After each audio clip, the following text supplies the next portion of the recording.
Hello guys, welcome back to the channel learn CA with universe. So இந்த வீடியோவில் நம்ம என்ன பார்க்க போகிறோம் அப்படின்னா, FEMA foreign exchange management act அந்த லெசனுடைய பார்ட் 3 ஆஃப் த வீடியோ தான் நம்ம பார்க்க போகிறோம். ஸோ பார்ட் 1 அண்ட் பார்ட் 2 வீடியோவில் கேபிட்டல் அக்கௌண்ட் ட்ரான்சாக்ஷனில் பாதி வரைக்கும் கவர் பண்ணியாச்சு. ஸோ பார்க்காதவங்க மறக்காமல் பார்த்துட்டு வந்துடுங்க. டிஸ்கிரிப்ஷனில் நான் லிங்க் கொடுக்குறேன். அண்ட் தென் நம்ம சேனலில் இருக்க நோட்ஸ் உங்களுக்கு வேணும் அப்படின்னா டெலகிராம் குரூப்பில் ஜாயின் பண்ணுங்கள். Okay guys, if you have any doubts just raise in the comment section. Without wasting of time, let's go into the video. Okay, so section 6ல் கேபிட்டல் அக்கௌண்ட் ட்ரான்சாக்ஷனில் நம்ம பாதி வரைக்கும் பார்த்தாச்சு. அந்த rest of the thing which is permissible transaction. So அதில் cover ஆகக்கூடிய விஷயங்கள், அப்புறம் நோ ரெஸ்ட்ரிக்ஷன்ஸ் என்னென்ன மாதிரியான ட்ரான்சாக்ஷன்ஸ்க்கு இருக்குது, அப்புறம் what are the transactions which is prohibited அப்படின்னு சொல்லிட்டு நம்ம பார்க்க போகிறோம். Okay guys, so FEMA section 6ல் நம்மளுக்கு 3 மேஜர் செக்ஷன்ஸாக வந்து பிரியுது. Permissible transaction, prohibited transaction, no restrictions. Okay, so permissible ட்ரான்சாக்ஷன்லையும் நம்மளுக்கு 2வாக கேட்டகரிஸ் பண்ணலாம், which is schedule 1 and schedule 2. Okay, so schedule 1 யாருக்குன்னு பார்த்தீங்கன்னா person resident inside India. Okay, person resident inside India. Schedule 2க்கு என்னன்னா person resident outside India. So இதில் எப்படி வந்து நம்ம கண்டுபிடிக்கணும் அனலைஸ் பண்ணி அப்படின்னு சொல்லி நம்ம residential status part 1 of the வீடியோவில் நம்ம பார்த்துருக்கோம். ஸோ அதை வச்சு தான் வந்து நம்ம இதையும் வந்து தீர்மானிக்கணும். ஸோ பர்சன் ரெசிடென்ட் இன்சைட் இந்தியாவுக்கு what are the transaction which are permissible அப்படிங்கிறத இந்த டாபிக் கீழே சொல்ல போகிறாங்க. Okay, so person resident inside இந்தியாவில் என்னென்ன மாதிரியான ட்ரான்சாக்ஷன் தான் பெர்மிசபிள் அப்படின்னா, ஃபாரின் செக்யூரிட்டிஸில் இன்வெஸ்ட் பண்ணலாம் நம்ம. ஸோ ஃபாரினில் செக்யூரிட்டிஸ் இருக்கிறப்போ நம்ம அதில் தாராளமாக இன்வெஸ்ட் பண்ணலாம். ஸோ அந்த மாதிரியான transaction permissible. Foreign currency loan இந்தியாவும் சரி அப்ராடும் சரி அதுவும் வந்து பெர்மிசபிள்னு சொல்கிறாங்க. அண்ட் தென் இம்மூவபிள் ப்ராப்பர்ட்டி எதுவும் இருந்துச்சுன்னா ஸோ அதையும் நம்ம வந்து ட்ரான்ஸ்ஃபர் பண்ணலாம். Okay, and then guarantee issue பண்ணலாம். இந்த மாதிரி எக்ஸ்போர்ட் ஆர் இம்போர்ட் கரன்சிலாம் ஹோல்ட் பண்ணலாம். அந்த மாதிரியான ட்ரான்சாக்ஷனும் பெர்மிசபிள். லோன்ஸு, ஓவர் டிராஃப்ட் இதெல்லாம் பர்சன் ரெசிடென்ட் அவுட் சைடு இந்தியாவில் இருக்காங்கன்னா அவங்க கிட்டேருந்து வந்தாலும் சரி இல்லை நம்ம கொடுத்தாலும் சரி ஸோ அந்த மாதிரியான ட்ரான்சாக்ஷனும் பெர்மிசபிள். ஃபாரின் கரன்சி மெயின்டெனன்ஸ் அந்த மாதிரியான ட்ரான்சாக்ஷனும் permissible. Insurance policy outside இந்தியாவில் அதுவும் வந்து பெர்மிசபிள். இந்தியாவுக்கு வெளியில் ரெமிட்டன்சஸ் அந்த மாதிரிலாம் இருக்குது அப்படிங்கிறப்போ அந்த மாதிரியான ட்ரான்சாக்ஷன்ஸுக்கு கூட பெர்மிசபிள் கொடுக்குறாங்க. And then undertaking derivative contract. So இது உங்களுக்கு டிஃப்ரெண்ட்டாக இருக்கலாம். ஸோ இதுக்கு முன்னாடி இருந்ததெல்லாம் நம்ம ஆல்ரெடி கேள்விப்பட்டிருப்போம். ஸோ இது என்னது அண்டர்டேக்கிங் டெரிவேட்டிவ் கான்ட்ராக்ட்னா என்னது, இதுக்கு ஒரு எக்ஸாம்பிள் சொல்லவா? ஸோ நம்ம எல்லாருக்குமே வந்து இன்ஃபோசிஸ் கம்பெனி வந்து நம்மளுக்கு தெரியும், கரெக்டாக? ஸோ இன்ஃபோசிஸ் அப்படிங்கிறது ஒரு IT company, US based. So US based ஒரு ஐடி கம்பெனி இந்த இன்ஃபோசிஸ் அப்படிங்கிறது. ஓகே, ஸோ இதோடைய ப்ராஃபிட் அப்போ எதை வந்து பேஸ் பண்ணி இருக்கும்? யூஎஸ் டாலர் பேஸ் பண்ணி இருக்கும் இதோடைய ப்ராஃபிட்லாம். ஓகே, ஸோ அப்படி இருக்கப்போ இப்போது வந்து என்ன ஆயிடுச்சு அப்படின்னா இந்த மந்த்துக்கு ஃபார் எக்ஸாம்பிள் 83 இந்தியன் ருபீஸ் வச்சுக்கலாம் ஒரு டாலருக்கு. ஓகேவா? ஸோ ஒரு டாலருக்கு 83 இந்தியன் ருபீஸ் தான் வந்து நம்மளுக்கு இப்போது கரண்ட் சுச்சுவேஷனில் இருக்குது அப்படின்னு சொல்லி வச்சுக்கலாம். ஓகேவா? ஸோ ஃபார் எக்ஸாம்பிளுக்கு சொல்கிறேன்.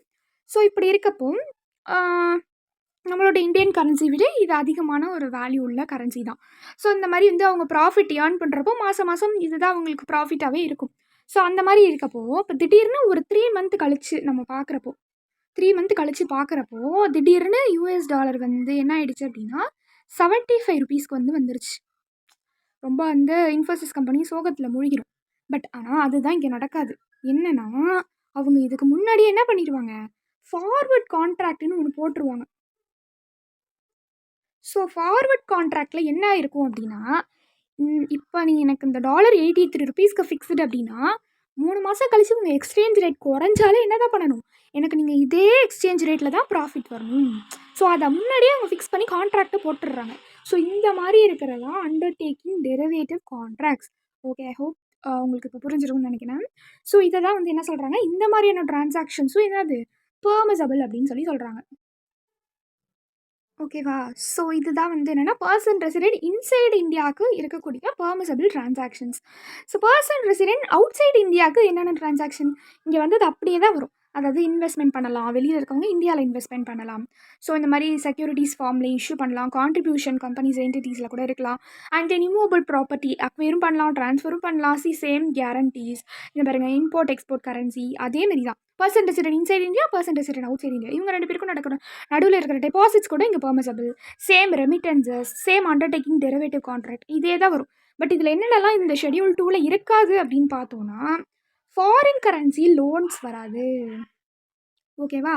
ஸோ ஃபாரின் கரன்சிஸ் லோன்ஸ் வராது. லோன்ஸ் அண்ட் ஓவர் டிராஃப்ட் இதுவும் வராது இதில். அதுக்கப்புறம் மெயின்டெனன்ஸ் ஆஃப் ஃபாரின் கரன்சிஸ் வராது. ஸோ இதுதான் என்னென்னா இதில் கொடுத்துருக்க விஷயம். ஓகே. ஸோ நெக்ஸ்ட்டு என்னென்ன ட்ரான்சாக்ஷன்ஸ்லாம் ப்ரொஹிபிட்டட் அப்படின்னு பார்த்தோன்னா, என்னென்ன ட்ரான்சாக்ஷன்லாம் ப்ரொஹிபிட்டட். இங்கே இதில் கன்ஃபியூஸ் ஆகிடக்கூடாது. செக்ஷன் 5ல் நம்ம பார்த்துருப்போம் இல்லையா, ப்ரொஹிபிட்டட் வித்ட்ராவல். என்னென்ன மாதிரியான வித்ட்ராவல்லாம் ப்ரொஹிபிட்டட்னு தான் செக்ஷன் 5 ஷெட்யூல் 1ல் நம்ம பார்த்துருப்போம். கரெக்டாக? ஸோ அதுக்கும் இதுக்கும் குழம்பிக்கக்கூடாது. இது ப்ரொஹிபிட்டட் ட்ரான்சாக்ஷன் செக்ஷன் 6ல் சொல்லப்பட்டிருக்கிறது. ஸோ என்னென்ன ட்ரான்சாக்ஷன்லாம் ப்ரொஹிபிட்டட்னு பார்க்கலாமா? எந்த ஒரு பர்சனும் ஒரு ஆத்தரைஸ் பர்சன் கிட்டையோ இல்லை அவங்க கிட்டேருந்து நம்மளோ எதுவுமே அண்டர்டேக்கோ செல்லோ ட்ராவோ பண்ணக்கூடாது. ஓகேவா? ஸோ அதுவுமே நாட் எக்ஸீடிங் $250,000 வரைக்கும். ஓகேவா? ஸோ இது ஃபர்ஸ்ட் பாயிண்ட்டாக ப்ரொஹிபிட்டட் ட்ரான்சாக்ஷனாக சொல்லிடுறாங்க. ரெண்டாவதாக இருக்க ப்ரொஹிபிட்டட் ட்ரான்சாக்ஷன் என்னென்னா, person resident outside India நம்ம விஷயத்தில் எதிராலாம் தலையிடக்கூடாது, இன்வெஸ்ட்மெண்ட் பண்ணக்கூடாது. அப்படின்னு பார்த்தோன்னா, ரியல் எஸ்டேட்டில் இன்வெஸ்ட்மெண்ட் பண்ணக்கூடாது. சிட் ஃபண்ட், நிதி கம்பெனியில் அண்ட் ஸோ அந்த மாதிரி அக்ரிகல்ச்சரல் அண்ட் பிளான்டேஷன் ஆக்டிவிட்டீஸ்லையும் நம்மளோட இதில் person resident outside India இங்கே இன்வெஸ்ட்மெண்ட் பண்ணக்கூடாது. And then trading in TDR. What is mean by டிடிஆர்னா ட்ரான்ஸ்ஃபரபிள் டெவலப்மெண்ட் ரைட்ஸ். ஸோ இது எல்லாருக்கும் தெரிஞ்சிருக்கும். தெரியலன்னா நான் இப்போ சொல்கிறேன். என்னன்னா, இப்போது உங்ககிட்ட ஒரு நிலம் இருக்குது, நீங்கள் அதை சும்மாவே வச்சுருக்கீங்க. நான் இங்கே என்ன சொல்கிறேன்னா, உங்கள் நிலத்தை நீங்கள் சும்மா தான் வச்சுருக்கீங்க, நான் இங்கே ஒரு காம்ப்ளெக்ஸ் கட்டிக்கிறேன். ஸோ காம்ப்ளெக்ஸ் கட்டிட்டு இந்த இடத்துல நம்ம டெவலப் பண்ணலாம் இந்த இடத்த அப்படின்னு நான் சொல்கிறேன். ஸோ நீங்கள் என்ன சொல்கிறீங்க? ஓ, நீங்கள் சொல்கிறது நல்லா தான் இருக்குது, சரி ஓகே பண்ணுங்க அப்படின்னு சொல்லி நீங்கள் எனக்கு என்ன கொடுக்குறீங்க? ரைட் கொடுக்குறீங்க. அப்போது நான் இந்த நிலத்தை டெவலப் பண்ணுறதுக்கு நீங்கள் உரிமையை எனக்கு என்ன பண்ணுறீங்க? ட்ரான்ஸ்ஃபர் பண்ணுறீங்க. That is call transferable development right. So அந்த மாதிரி விஷயத்தை ட்ரேடிங் பண்ணுறதும் இங்கே இன்வெஸ்ட்மெண்ட் பண்ணக்கூடாது, அந்த ட்ரான்சாக்ஷனும் ப்ரொஹிபிட்டட் அப்படின்னு சொல்கிறாங்க. அடுத்தது பர்சன் ரெசிடென்ட் இன்சைட் இந்தியா. நம்ம person resident inside India Koreans சார்ந்த பர்சனோ சிட்டிசன் ரெசிடென்ட் என்டிட்டி இதில் எந்த ஒரு விஷயத்துலையுமே கேபிட்டல் அக்கௌண்ட் ட்ரான்சாக்ஷன் அண்டர்டேக் பண்ணக்கூடாது அன்லஸ் ஸ்பெசிஃபிக் அப்ரூவல் இருக்க வரைக்கும். ஸோ இருந்துச்சுன்னா இட்ஸ் ஓகே, பட் இல்லை அப்படின்னா இது எதுவுமே நம்மளுக்கு அலோடு கிடையாது. அதே மீறி நம்ம அந்த எக்ஸிஸ்டிங் இன்வெஸ்ட்மெண்ட் ட்ரான்சாக்ஷன் பண்ணுறப்போ 182 டேஸ்க்குள்ளே கண்டிப்பாக என்ன பண்ணிடணும்? க்ளோஸோ லிக்விடேட்டோ செட்டிலோ பண்ணிடணும். என்ன இருந்தாலும் அதை இழுத்து மூடிடணும்னு சொல்ல வராங்க. ஓகே. ஸோ இல்லைனா கவர்மெண்ட் நம்மளுக்கு நோட்டிஃபிகேஷன் அனுப்புவாங்க அப்படின்னு சொல்கிறாங்க. So this is what about prohibited transaction and no restrictions ரொம்ப சிம்பிள். ஸோ இது உங்களுக்கே தெரியும். லேண்ட் அமார்டைசேஷனு, ஒரு ஆர்டினரி பிஸ்னஸில் டேரெக்டாக இன்வெஸ்ட் பண்ணுற அந்த டெப்ரிசியேஷனுக்கு ரெஸ்ட்ரிக்ஷன் கிடையாது. அப்புறம் லோன் ரீபேமெண்ட். ஸோ இது எல்லாத்துக்குமே ரெஸ்ட்ரிக்ஷன் கிடையாது.